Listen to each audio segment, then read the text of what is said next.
दिल्लीनि दरजाखौ बिपिएफ आरो इउपिपिएल मोननै पार्टिया थांनानै दरजाखौ खेवनो हागोन ना हाया? गुवाहाटीनि जि जायगायाव हेमन्त बिश्व शर्मा सारा जिरायो बे जायगायाव थांनानै मोननै पार्टियाबो दरजाखौ खेवहैनो हागोन ना हाया? गुवाहाटीनि लांगोनायाव थांनानै बिपिएफ आरो इउपिपिएल पार्टिनि साफ्रोमबो लिडारफ्रा ज' थांनानै दरजाखौ नारहैनो हागोन ना हाया? दिल्लीयाव थांनानै एखे लोगो बाथ्रा बुंहैनो हागोन ना हाया? दुसिलायनायाथ' बे राजखान्थियाव थायो। राजखान्थियाव हयथ' मोनसे रुलिं हान्जा दङ, मोनसे अपोजिसन दङ, मोनसे हान्जाया गुबुन हान्जानि सायाव कनस्ट्राक्टिभ क्रिटिसिजमखौ खालामलायनो हायो। खालि बे अमा जानाय जौ लोंनाय बेफोर जिनिसखौ बुंलायनाया बारा थिग नङा आरोखि। बे बाथ्रायाथ' थिगैनो दं। बर' हारिया जानाय लोंनायाव मोजां मोनखायो आरो अमा जायोबा बायदिना बोरमा सोरमा जायोबा बिनि अडिटखौ सोर होनो हानांगौ जाखो? रावबोथ' होनो हाखाया। बिनि थाखायनो अमा जानाय बेदर जानायफोरखौ गावजों गाव सोमखारिलायनायनिफ्राय जानगाराव थायोबा मोजांसिन जायो, नंगौ। नाथाय राजखान्थि हान्जायाव गावजों गाव दान्थे बोथे बाथ्रा बुंलायनाया थाखायो। गासैबो खोथाया सैथो। अमा जानाया जुदि अभार जायोबा अमा जानायनि बाजेटखौ सोर होगोन?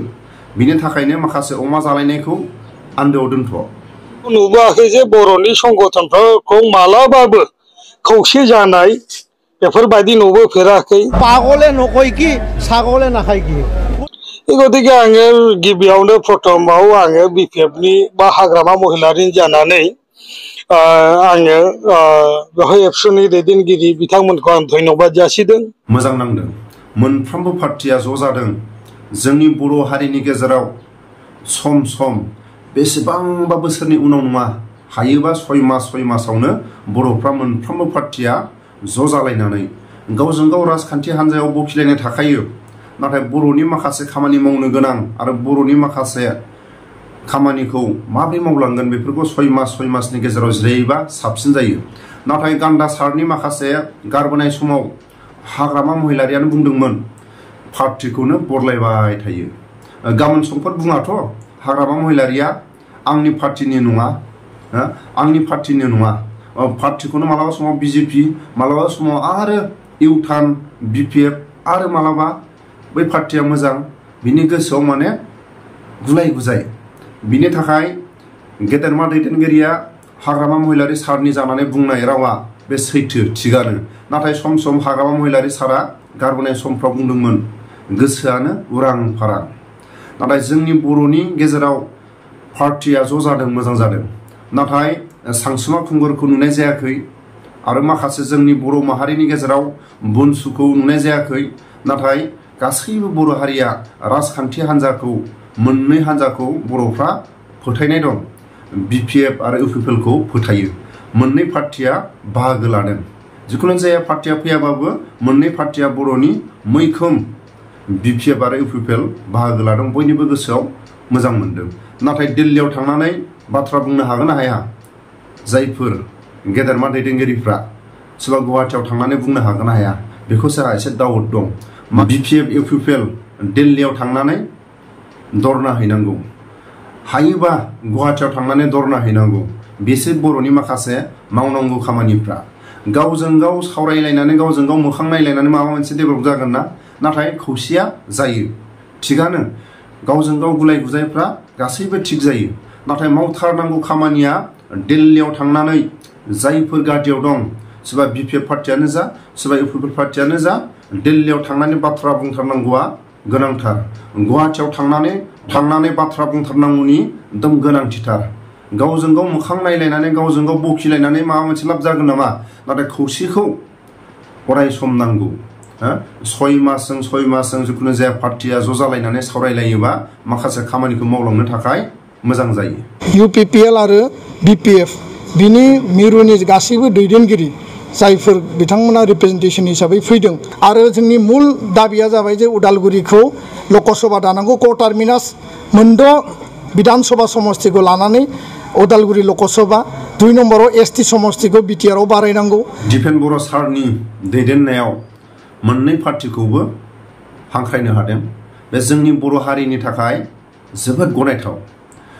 जिखुनु जाया बोसोरजों नङा, हायोबा 6 मासजोंनो जिखुनु जाया बर'नि मोनफ्रोमबो माखासे पार्टी दलफोर दं बिथांमोनखौ लेंहरनानै सावरायलायोबा बर' हारिनि माखासे खामानि मावनो गोनां बर'नि माखासे जेंनाफोरखौ मावलांनो थाखाय माखासे सुबिदाखौ नुहुरो बिनि थाखायनो जों दिनै बाख्नायनो गोनां दिपेन बर' सारनि लेंथुमनायाव बयबो बाहागो लादों बे जोंनि बर' हारिनि थाखाय बाख्नायथाव नाथाय फंसे बाथ्राखौ आंनि पार्सनेलनिफ्राय बुंनो नागिरदों दिपेन बर' सारनि सायाव सानसुमा खुंगुर सारखौबो लेंहरनानै स्पिच लाहोनायमोनबा साबसिन जागौमोन आरो जायफोर दिल्लीयाव गुवाहाटीयाव थांनानै माखासे बर'नि जेंनाफोरखौ बाथ्रा बुंबाय थादों बुनसुआ बिथांमोनखौबो लेंहरनानै स्पिच लाहोनायमोनबा बा बाथ्रा माखासे बिथांमोननि खुगानिफ्राय रायजोनि गेजेराव माखासे खोथाफोरखौ बुफ्रुनानै बा फोरमायनानै होयोमोनबा आरो साबसिन जागौमोन होननानै आङो आसा खालामो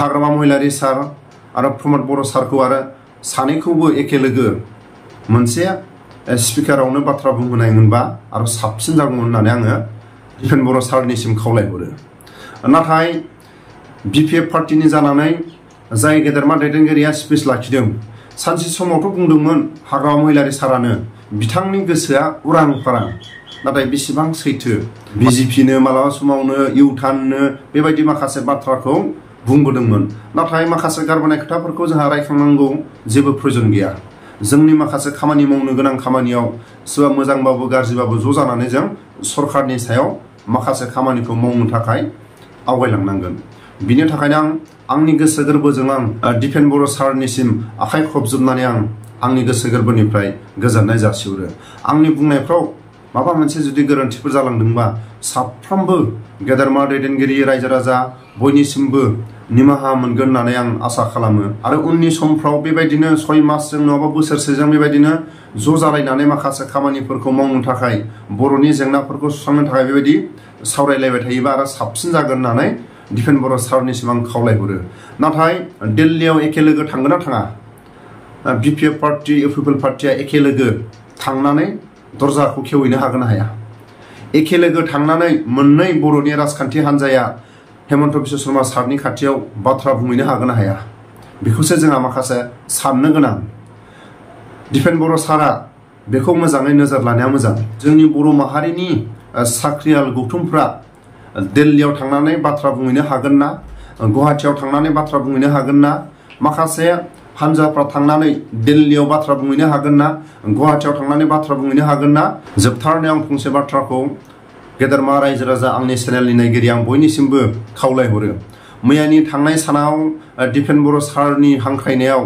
बयबो बाहागो लानाय पार्टीनि साफ्रोमबो गेदेरमा दैदेनगिरिफोरखौ दिपेन बर' सारनि हांख्रायनायाव बाहागो लानो हानाय बयबो बर' माहारिनि माखासे जेंनाखौ बर'नि माखासे खामानि मावनो गोनां खामानिफोरखौ बयबो नाजालांगोनखौ नुदों बिनि थाखायनो साफ्रोमबो गेदेरमा दैदेनगिरि आरो मोननै बर'नि राजखान्थि हान्जाखौ मोजाङै हेफाजाब होनाया मोजां सोरबा बिपिएफ पार्टीयानो जा सोरबा पिपल पार्टीयानो जा मानो होनोबा दिपेन बर' सारनि हांख्रायनायाव बाहागो लानो हादोंबा बर'नि माखासे जेंनाफोरखौ खामानि मावलांनो हागोनखौ जों नुहुरदों बेखिनि आं भिडिअखौ लाबोदोंमोन आंनि बुंनायफ्राव गोरोन्थिफोर जादोंबा अराय सम आं निमाहा मोनगोन होननानै अराय सम इसोरनि सायाव आसा खालामनानै गेदेरमा रायजो राजाफोरनि खाथियाव आसा खालामनानै दोनथ'नाय जाबाय गोजोन्थों।